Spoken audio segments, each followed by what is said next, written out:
I'm Desiree Lee, and make sure you tune into Women's Spiritual Network, where women's spirits soar.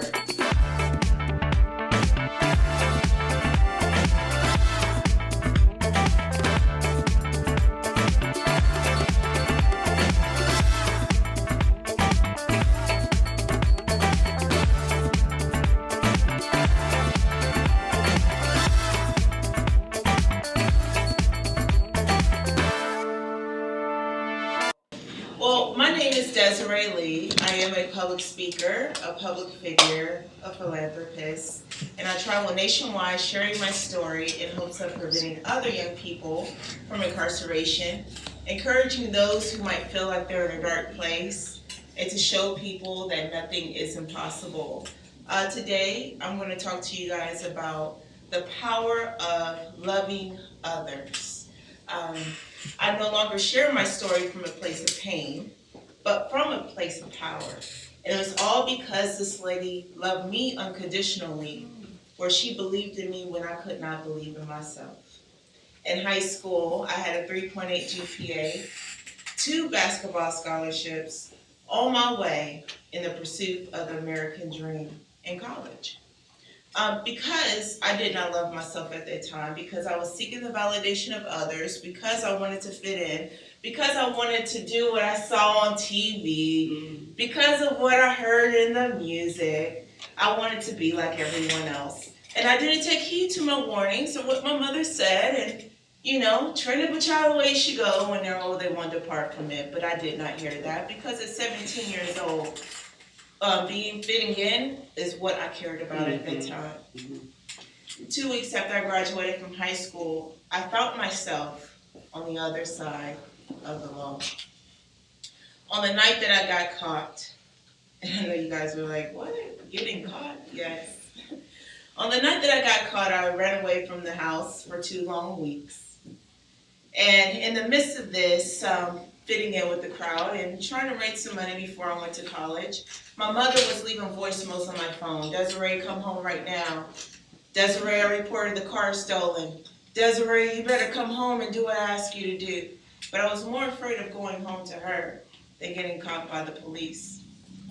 On the night that we got caught in the middle of 285 here in the state of Georgia, the officers had the guns out, drawn on us in the middle of 285. DeKalb County swarmed around us, and I was scared to death because I'd never been in this situation before. Only saw this on TV. And I mean, anyway, I'm 17 years old. How can we get caught anyway?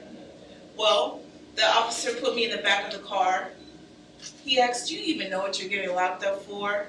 I said, yeah, because my mother reported the car stolen, angry inside, and how dare she reports the car stolen, and I'm trying to get some money. So I thought at 17. He types in the tag number, he turns back around, and he says, the car is not reported stolen. And it was in that moment that a flood of tears filled my eyes, because I realized that my mother was not my enemy. I realized at that moment that all she was trying to do was to get her daughter to come home. For that, I was charged with 11 counts of armed robbery, 5 counts of aggravated assault, and found myself at 17 facing 135 years here in the state of Georgia. Scared to death. I was only sentenced to 10 years to serve 4 years in prison. Like many other convicted felons, being in prison is a very traumatic experience, and I never heard anybody else say that they wanted to go back. In that time, I decided to get my life back together. I tried this life. I'm not about this life. I'm going to do what's right and go in pursuit of my career again. But when I was released from prison, I quickly found out those limitations I was facing, those brick walls that I kept running into, those no's that I started getting comfortable hearing over and over and over again. I found out it wasn't just a job that I could not get. I couldn't be a hairstylist because they do background checks, and the list goes on. I couldn't get an apartment because they do background checks, and the list goes on. I couldn't even go back to school because financial aid does background checks. And in order for me to go to school, I had to pay out of pocket, but I couldn't pay out of pocket if I couldn't get a job because they do background checks. Going through this for 6 years, starting to believe the lies that society and what people were telling me. You're a convicted felon, you did something wrong. No, you can't work here. No, you can't go here. No, everybody judging me based off of my background. This thing that was following me because of something that happened at 17 years old, I tried to hide. I tried to skip that box on those applications, hoping that maybe if I get a job for 2 weeks and then go to the next one for 2 weeks, maybe I can get back on my feet and start over again. And then I started to believe the lies that I was telling myself because I could no longer blame no one else but me for making that decision on that night. How daunting it is. And someone might be watching this video right now, even one of you guys might be in here saying, Desiree, I faced defeat many times before. I heard no before every single time, But I want to encourage you that you might have faced defeat, but you must not be defeated. Mm-hmm. And it's never too late to become what you could have been. Even though these thoughts kept replaying in my mind, I went to church every day. I prayed every day. I asked people for help, and people say, I'm trying to help you, but I really can't help you. So where do I go? No one was telling me how, and I was searching. I was seeking, and I was searching, and I could not find it. On this day, because it was so dark, the cloud was over me, I just gave up. There were no more options in front of me, and everything I tried for 6 long years, and I saw no other option but to commit suicide. My mind was made up. I tried this route, I tried this route, and I felt so alone, as if I was the only person going through this. And in this moment, because it was so dark, I said, you know what? Maybe in the next lifetime I could try it over again. Maybe if my mother can try it over again with my daughter, because I messed up this life that I'm in. No one knew the letter was written. The pills were bought. The place where I was going to do it at was set. My mother, she comes upstairs, Desiree, do you want to go get your feet done today? I'm about to go to the nail salon. Do you want to get your feet done? I said, sure, yeah, why not? This will be the last moment you will have with me. That's what I had in my mind. Because I was just tired of being tired. Just tired of being tired. We go to the nail salon because I was so angry. I felt ugly. I didn't care about anyone else around me. I'm sitting there at the nail salon. My mom's getting her feet done. A lady's sitting next to me, and she just says, hello, with a smile on her face. I know earlier you got to see here a lady, the doctor who owns this wonderful place, and she said, smile to the person next to you. She smiled at me and said hello. I said hello with the attitude because I did not want to hear what she had to say to me, and I did not feel like talking to anybody anyway. So she goes on and tells me what she does and this, that, and the other. Yeah. Let's have tea tomorrow. Let's go get a cup of coffee at the coffee shop. And I'm so glad she invited me. You never know what someone next to you might be going through. Because of her inviting me to go get coffee, because she showed the love with me, she looked so beautiful, the light was shining bright, and I said, okay, let me go get coffee. She didn't know that she ruined my plans of suicide that night. The next day I go meet her coffee, and because I didn't know her, she didn't know me. She was a stranger, I was a stranger. I said, you know what, we're having a pity party today. So I start pouring it all on her.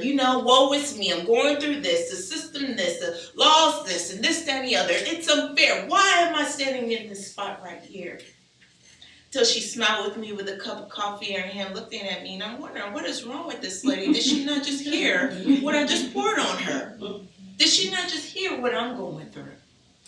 She reached in her purse, and she pulled out a small jar of mustard seeds. She pours them in my hand. She said, do you know what these are? Yeah, I know what these are. I didn't come here for you to preach to me. I didn't come here to pray. Yeah, I know what these are. Faith is a mustard seed, moves mountains. Yeah. But the love that she showed unconditionally through the whole process to a stranger, me. She said, Desiree, that's all the faith you need to speak to your mountains and they will move. I said, yeah, I know this already, yeah, but I didn't realize that faith became tangible when I held the seed in my hand. And this whole thing is love became tangible when she loved on me unconditionally. When I held the seed in my hand, I said, this is all the faith I got left. And she said, that's all you need, with a smile on her face. I said, that's all I have left. And she said, that's all the faith you need. Open up your mouth, Desiree, and speak to your mountains and they will move. Sometimes your problems will stack up so high that they will become your mountains. But we don't realize the power and authority that we have in our voice. Our words are vibrations. Vibrations is energy. Energy is power. When you say I am, is eventually that's what you will become. So I said my affirmations and said them every single day for 30 days later. And then the next thing you know, doors started to open up for me. I went back to Miss Stacy. Miss Stacy, I got a praise report. Can you believe it? Some pastor just called me to share my story at kids at this high school. Never took a speaking engagement a day in my life. Never written a book a day in my life. But they called me to come speak and share my story. She said, Desiree, I am so happy for you. Congratulations, keep going. But I want to share something with you. What you don't know, Desiree, when I was going through a really bad divorce, when I could not love no more, and nor did I love myself, when it was the darkest moment of my life, some lady came to me, a stranger, and poured in my hand those same mustard seeds that said the same thing that I said to you. Wow, Miss Stacy, are you serious? Because you don't look like what you say you've been through. She said yes. She said this lady passed them to me, and now I pass them to you. Thank you for not giving up while you were going through. Because what she didn't know, that my life was literally depending on her to persevere through what she was seeing right in front of her. So she passed it to Miss Stacy passed it to me, and now it's my duty, my commitment to continue to pass this mustard seed, to continue to share love, to continue to pour into others, to our young people and those who might feel in the dark, feel like they're in that dark place, because I don't want anyone else to feel what I felt that day, and I don't want anyone else to feel like they're going through alone.